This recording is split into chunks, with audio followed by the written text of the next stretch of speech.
Hey everybody, here for school day SAT training, which is coming up. Let me get presented here. We are giving school day SAT on Wednesday, March 3rd. Breakfast will be provided to all staff, so make sure you get here early and you can enjoy it without choking it down. These are the ways to contact me on testing day.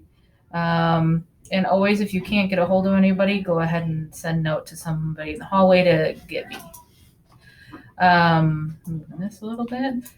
You want to know who is affected on March 3rd. There's going to be a lot of classroom changes. So what you're going to do is follow the instructions here. Almost every teacher on campus is affected, so everybody should go ahead and go in and look to find their name on either one of the tabs. So you can open this up. You're going to look at the Classroom Moves tab. You're going to use Control plus F on your keyboard so you can do the search. But before you do that, if your students will have to move classrooms on Wednesday, please inform them ahead of time, and please post signs of where they're supposed to report each period. Please have them write it down, take a picture, something. I don't want mass confusion on that day. So I'm going to go ahead and show you classroom moves quickly. All right, so down here, I need to move this a little bit. Classroom moves. You can see there are at least 23 teachers affected. So this is how you read it. This is who needs coverage. I use the term loosely.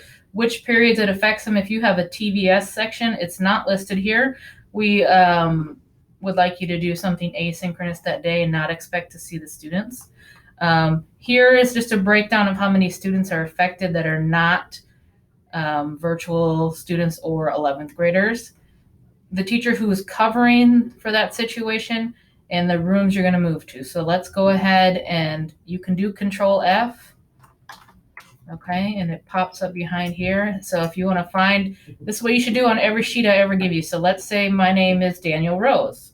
I'm going to type in Rose. Oh, there's 3 instances of when Rose comes up. And I can go through them like this. So the first instance is here, Daniel Rose. First, second, and third period, he's covering himself in room 1301, so he will be moving away from his regular room that day. Also here, his name is coming up also here, so D Rose. And that's one, so there's first period, second period, third period, fourth period, fifth period. 1, 2, 3, 4. So fourth period in room 1301, he is covering Kelly Taylor's students. So you are going to lose your conference period that day. Most teachers are. So that's how you do it. We can do another one. Let's say, let's do Medina. Medina's on there 3 times. Same thing. So looking down at the bottom, she is covering, it looks like, first and fifth period for these 3 teachers. And these are the amount of students she's going to see. So first period, she's going to see 2, 10, and 7. 19 kids, not bad. Fifth period, she's going to see 5, 14, and 24. Now that's a lot. We might have to do something about that. But that will be in her room. We can work on that. So yeah, we'll figure that out. But this is how you find it. So while we're in here, I'm going to go to the testing assignments page. Same thing. Let's have Medina up there. You can see she's not on there anytime, so she's not testing. Let's say I am Grayshawn. Okay, my name's here once. I am testing a SAT. These are my codes. It doesn't matter for you guys, but it's face-to-face kids. He's going to use script number 1. His room code is 120, and he will be testing in 1247. So on the flip side, let's say your classroom is 1247. If you want to type in 1247, you can see your classroom is being used for testing, and it's only on there 1 time. So that's how you double check what's going on and how you're going to be affected. So we can go back to the presentation. Those are the first 2 pages. Who has to do training? If you found your name on those 2 tabs of the spreadsheet, you're going to have to do training if you're on the one for testing. If you're on the one for classroom moves, you don't have to do training. Okay? backing up a little bit, going back to that sheet.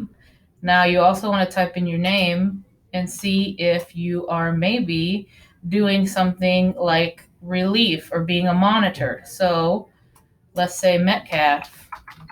Type his name in. Gotta spell it right. He's on here one time. So he is going to monitor and crowd control in spot number 7 during 5th period conference. So he needs to be in spot number 7 at 5th period. Let's say, Miss Fenn. She's on here one time, same thing. 5th period, restroom monitor traffic in 1263. That's location number 1 during 5th period. So you need to make sure that you check this in case you have some sort of extra monitoring duty. And if your name's not on either one of these 2 tabs, testing is not affecting you whatsoever. All right, back to training. Okay, classes will run as scheduled except for juniors. They will be testing. The bell schedule will be regular, but the bells will not be on. Please watch the clock after the initial announcements for the day. Some seniors will be testing SAT. That's 2 seniors, and some will be doing TSI.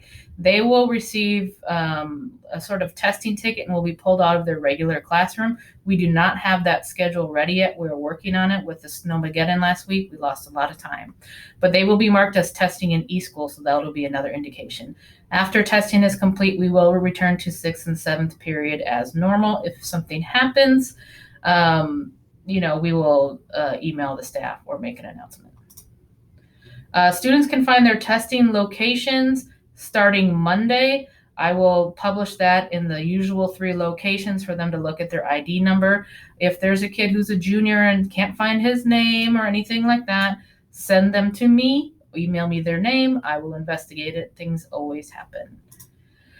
There will be a couple kids with accommodations. If you have a testing code of NAR in the column, we will do an extra training and those people will get a separate manual.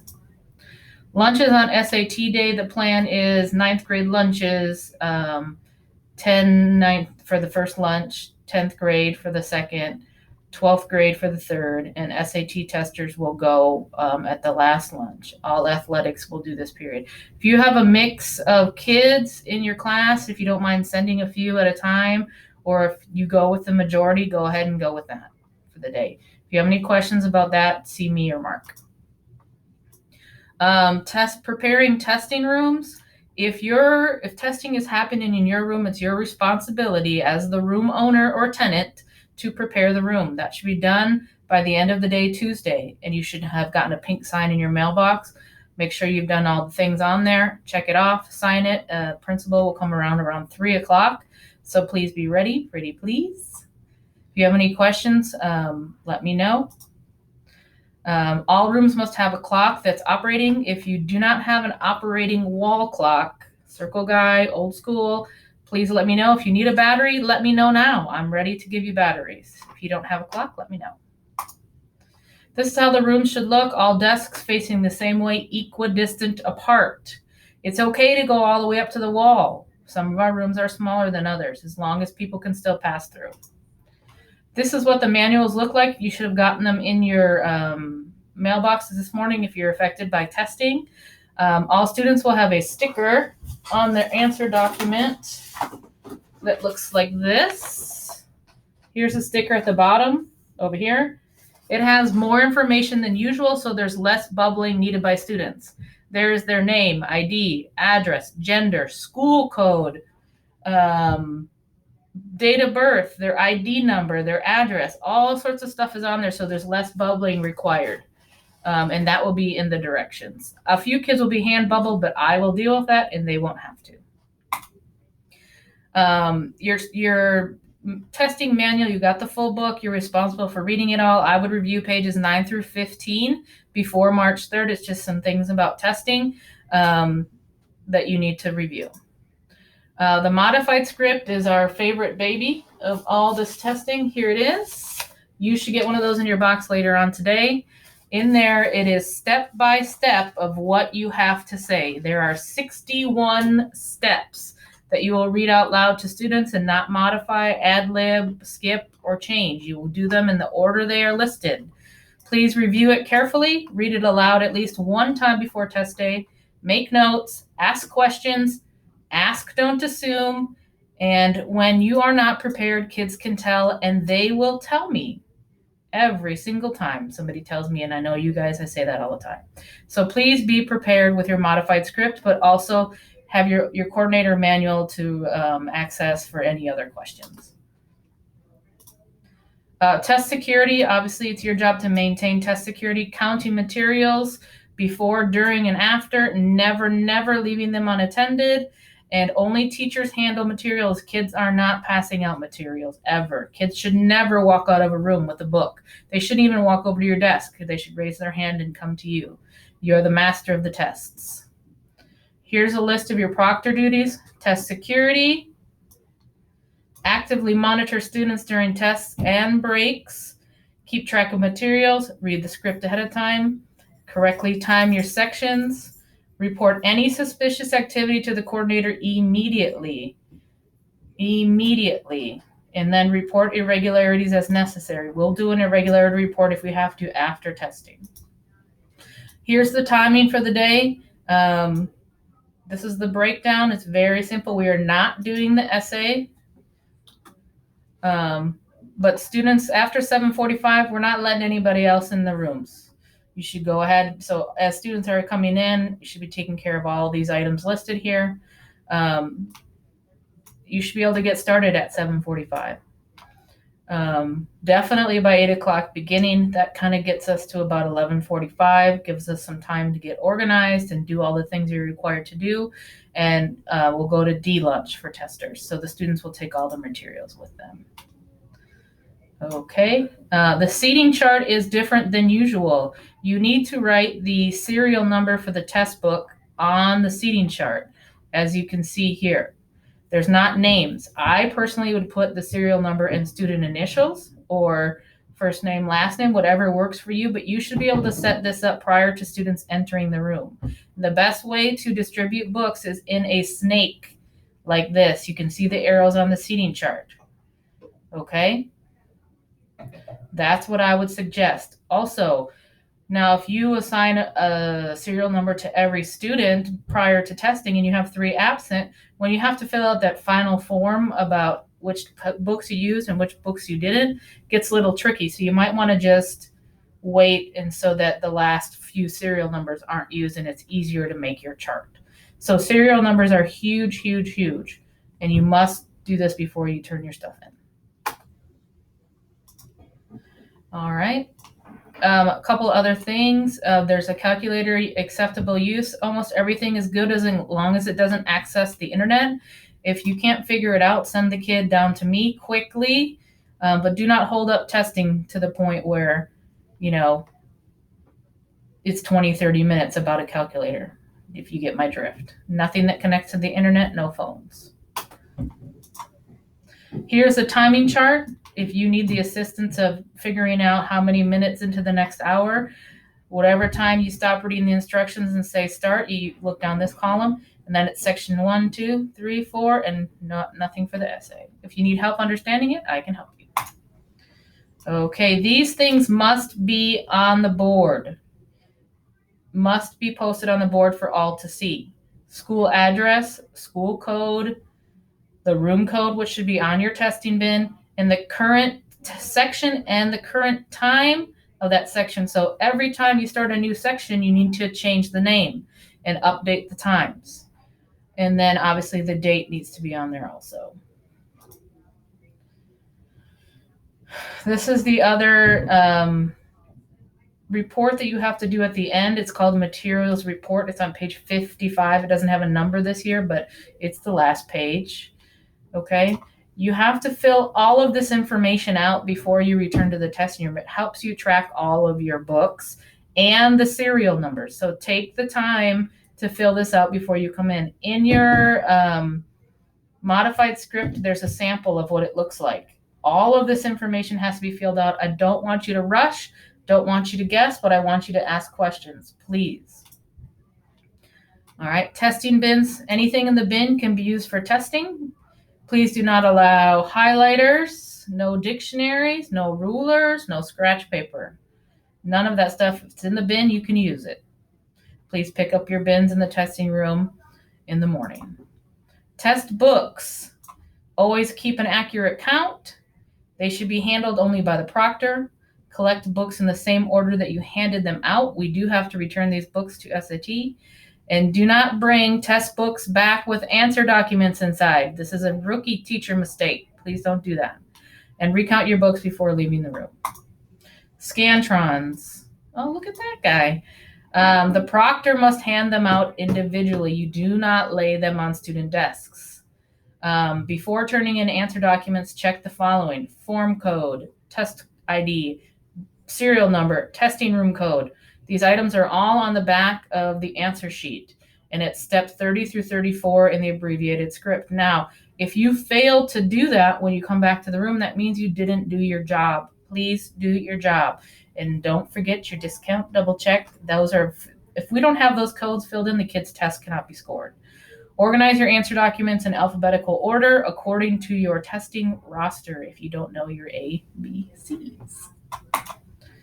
Prohibited devices. We all know that anything electronic, smartwatches, earbuds must be turned off and out of sight. Students can put them in their backpacks to the side. That's fine.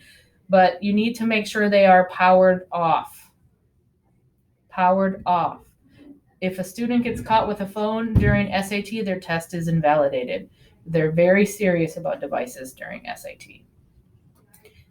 If one happens to go off on a student body, please call us.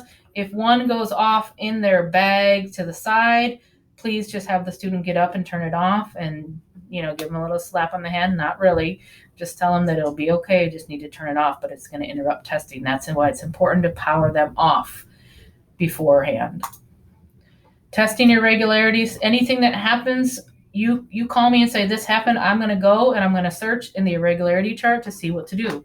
You have two versions of that, of the same thing, in your manual and your abbreviated script. So you can search in there what to do too, but always let me know what's going on. Attendance will be taken. I will come, or another test administrator helper will come collect absent student answer documents only. That's the way that I keep attendance accurate, and you will keep it on your sheet too, so that you have something in your room to help control materials. But you're not going to turn that attendance in until you turn everything in. We're not collecting paper attendance. Breaks. Breaks are only allowed during the timed sections here. Unscheduled breaks don't stop the clock for a student unless it's a whole building emergency. Cannot use their cell phones. They should not talk about the test. They should remain silent during breaks, as silent as you can. Students should remain in the room. One student can go out at a time for the restroom. If a student wants to eat a snack, we're coming up to that. We'll talk about that. This is weird.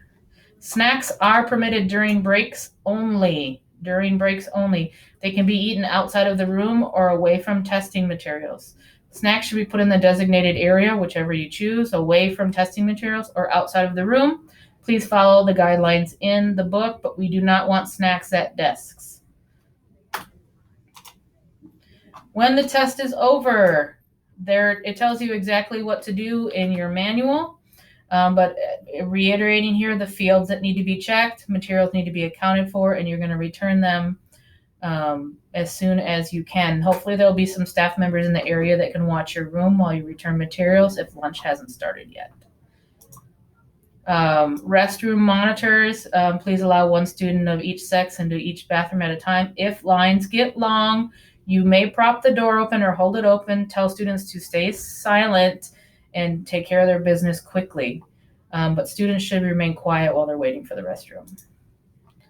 APs will be coming around to check on people like they usually do. They're allowed to give you a break if you need one, but we don't have any scheduled teacher breaks. If you're a person who needs one at a certain time every day, or you have a special situation, please let me know ahead of time and we will make a plan for you. Restroom monitor duties. Before the test, you should be there helping kids get organized. Make sure that there's a desk available for you to sit in your assigned location. And then stay in your location during that time and return your desk if you borrowed one from somewhere, and let me know if you have any comments or questions. This is for people who are brand new to SAT testing. It is the actual College Board training if you want more training. There are a couple of little clips. If you have a whole bunch of extra free time, feel free to go ahead and do that. It is not required, but it would be neat if you do. Remember, if you have any questions, just ask. I'd rather you ask than not, okay? There's one more thing that I will attach when I send the email. It's the map of where everybody's going to be. So if you're looking for your monitor duty location, it will be labeled on the map, or you can just come see me. Thank you for your time. There won't be a quiz along with this. I'm being nice, but there will be a 1-question survey that you have to fill out. Okay? Thanks for being here.